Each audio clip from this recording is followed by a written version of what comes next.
Very good morning, everyone. Welcome back again to our Missi Education Health Talk on My Health Talk. Today we talk about obesity. Today, this session is recorded on the 15th day of Chinese New Year. So it's actually the last day of Chinese New Year. We call it in Hokkien Chap Gome. So happy Chap Gome, everyone. Obesity has become a big issue worldwide, and especially when a nation become more and more developed.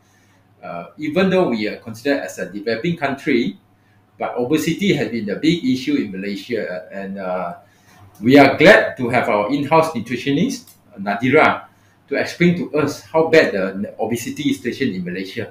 There are statistics showing a very alarming figures. There are ways to change it. I think we have to work together to change this very untoward scenario in the community, right? So Nadira, please proceed your talk on obesity. Okay, good morning everyone and Dr. Lim. So today I will start my talk on the war on obesity. What is obesity? Obesity is an abnormal or excessive fat accumulation that may impair health. Okay, this data is according to WHO Western Pacific Region 2000. Okay, next one. Okay, this is some key fact regarding obesity. Worldwide obesity has nearly tripled since 1975. In 2016, more than 1.9 billion adults 18 years and older were overweight. Of these, over 350 million were obese. Okay, the next one. Over 350 million children and adolescents aged 5 to 19 were overweight or obese in 2016. Most of the world's population live in countries with overweight, and obesity kills more people than underweight. However, obesity is preventable. So this is overweight populations in Southeast Asia. As we can see here, Malaysia has the highest percentage at 44.2%. That is a very alarming figure. You go back to the next previous slide. So look at the prevalence in Southeast Asia. Malaysia stand out a lot more compared to the second most prevalent country, which is Thailand. We stand about 44.2, close to about almost half, close to half of the population have this obesity problem. Next. Okay, so how about in Malaysia? So these were some articles regarding obesity in Malaysia. So Malaysia negara orang gemuk and lebih separuh orang Malaysia hidap obesity.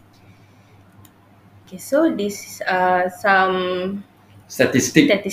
So it's showing that 2 out of 5 of Malaysians have this obesity problem. 2 out of 5. Yeah, so almost 40%, as you mentioned just now, 44.2, which is a very rampant figure. Okay, so actually how to calculate the obesity? So we use a really simple, widely and useful measure.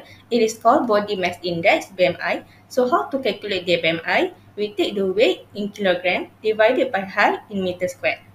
Yeah, this is one of the way to look at the obesity. I'm sure public may know that there are other ways, like for example, hip waist ratio, which is quite subjective and difficult. The most straightforward thing is still we are using BMI. Yes. And easier to define the criteria whether they are class 1, 2, 3 obesity or pre-obesity, which Nadira will explain how to classify the BMI to obesity. So, okay, this for example, Sarah weight is 50 kilogram and her height is 1.55 meter. So, what is her BMI?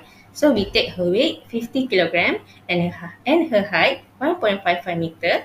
So, 50 divided by 1.55 square, we get 20.81 kilogram per meter square. So, okay, this is just Dr. said just now, the BMI classification. So, you can see from the underweight to obese from 18.5 to 40. So we can see as the classification get higher, the risk of comorbidities also get higher.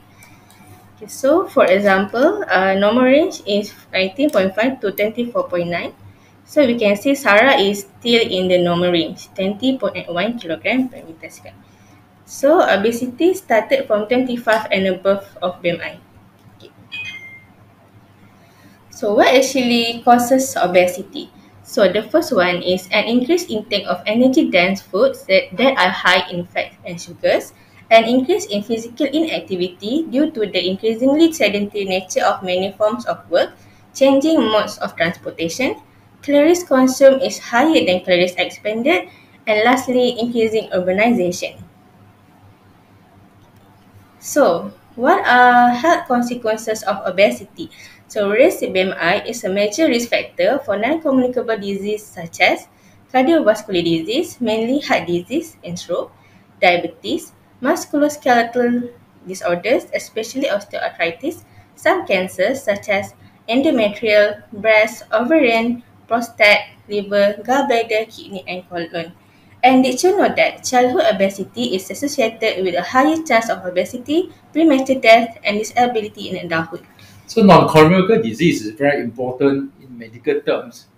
In developed country, one of the most of the major and leading cause of death or mortality is actually non-communicable diseases.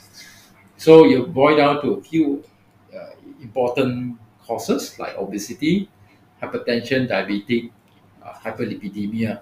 So these are the main contributing factors for the non-communicable diseases.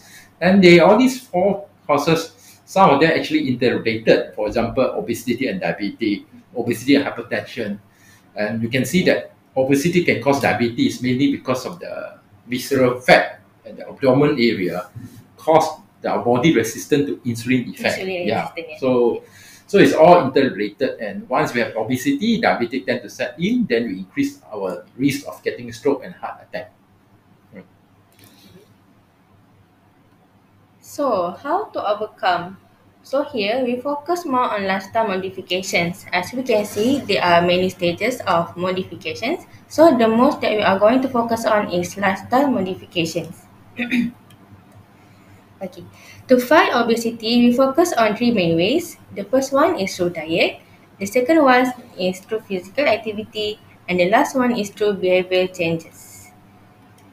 Okay, before I'm moving on, I'm going to explain a bit on the energy balance concept. Energy balance concept is ensure the foods that we consume are balanced by the activity we have done. This is important to maintain healthy weight. This means that if in a day we take more food, we need to do more exercise. Exercise to burn out the calories. To burn out the calories and to maintain a balanced weight. Okay, the first one in for lifestyle modifications, we need to limit fatty meals, processed and fast foods, and high sugar foods. Instead, try to opt for healthier choices such as whole grains, nuts and legumes, lean meat, and seafood. So this is some kind of food that we should limit. Because of the processed food, fast food, they have very high in sugar content. Okay. So and also quite tasty. So people tend to eat a lot. Yeah, so fast food is quite bad for our health. And like for example, soft drink also can be very bad. Syrup, high calorie drinks. So nowadays, the teenagers have obesity. Even children have obesity problem, mainly because of this fast food, junk food, snacks, and also soft drinks or whatever that sweetened drinks. Sweetened drinks, yeah. So that contribute to a lot to the children and teenagers obesity, which will carry on until their adulthood. You know. So, some of food that we should limit and some food that should increase such as whole grains, nuts and legumes and limit. And of course, actually, we can take this kind of food, but ensure that it is limited. Okay. Okay, second one is increase intake of fruits and vegetables. Fruits and vegetables are low in calories and high in fiber, so they are good for weight and health maintenance. Not only they are low in calories, but they are also good for increase the satiety, so that we tend to eat less. Okay. The third one is choose healthier methods of cooking. Instead of deep fry, other methods can also be used such as steaming, boiling and grilling. So we can avoid fried and deep fried foods and instead go to like healthy cooking methods such as baking, boiling, braised, steaming and grilling. This kind of method not only low in calories but are also healthier methods in cooking. Yeah. So for example, fast food, fried stuff, keropok, they have a lot of saturated fat and also oil. That will contribute to obesity as well. Yes. Yeah. So we have to be careful what we choose. Processed food has a lot of saturated fat, which is quite unhealthy for our body. True. Okay, so for the last one, for the diet part is control portion. So here is an example of Malaysian plate. It is called suku-suku separuh. So for the 1/4 portion of the plate is consists of fish, poultry, meat and legumes. And another 1/4 of the plate consists of rice, noodle, bread, cereals, cereal products and tubers. And another half of the plate consists of fruits and vegetables. And also not to forget your drink to prevent dehydration. So this is examples of suku-suku separuh with Malaysian foods. As you can see, we have the normal nasi putih and ikan bakar and sayur and nasi lemak. But here we can see the nasi lemak they are added with fruits. So is comply with the suku-suku separuh. And also we have the roti dengan telur and salad, soup mihun and chapati and dal. And you can also see here that the chapati and dal have fruits content. So for extra tip, to attain balance, we need to eat. We can eat a variety of foods, but don't forget to eat them moderately. Okay, so for the second part of lifestyle modifications, we have physical activity. Keeping active can help people stay at a healthy weight or lose weight. So this is physical activity pyramid. As we can see here, that we should limit physical inactivity as sedentary habits, and 2-3 times per week we can do some moderate exercises such as stretching, push up, partial sit up, and 5 to 6 times a week we can exercise with our friends also, like swimming, dancing, and we can also like play football with our family and friends and badminton. And for every day, we can walk up the stairs, walk to the shop, walk to the office, or do some housework. Yeah, So at Malaysians least, tend to park their car right in front of the shop. yeah. There should change the mentality that we should park Yeah, further from the place that we want to go and climb up the stairs, walk further. Yeah. That will help you to burn some calorie. Yeah, Just a daily, if you do it every day, you help you to burn at least 50 to 100 kilocalorie a day. Yeah. At least do some light activity in a day. Don't Yeah. just sit up, wake up and do something. So what are benefits of physical activity? So it can improve your memory and brain function, protect against many chronic diseases, aid in weight management, lower blood pressure and improve heart health, improve your quality of sleep, reduce feelings of anxiety and depression, improve joint pain and stiffness, maintain muscle strength and balance, increase lifespan, improves body composition, improves cardiovascular and metabolic health, and appetite control. So we can see one of the benefit is to aid in weight management. So when we do more physical activity, it can help to attain healthy weight. Okay, so for the third part of lifestyle modification, ways to eat mindfully, or another term is behavior changes. So mindful eating is important to avoid overeating.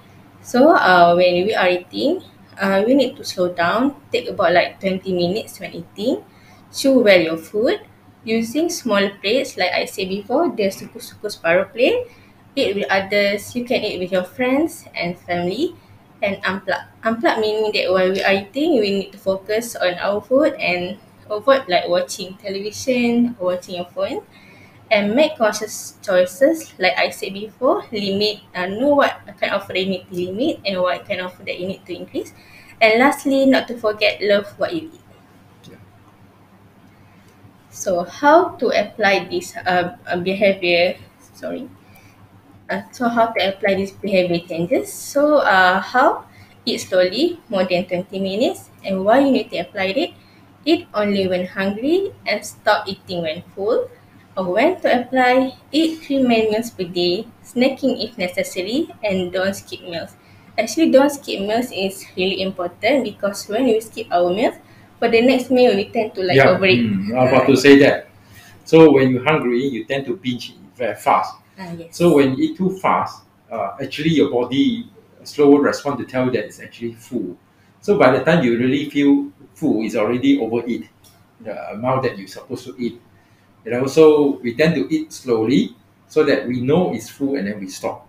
If too fast, the full sensation will come much later.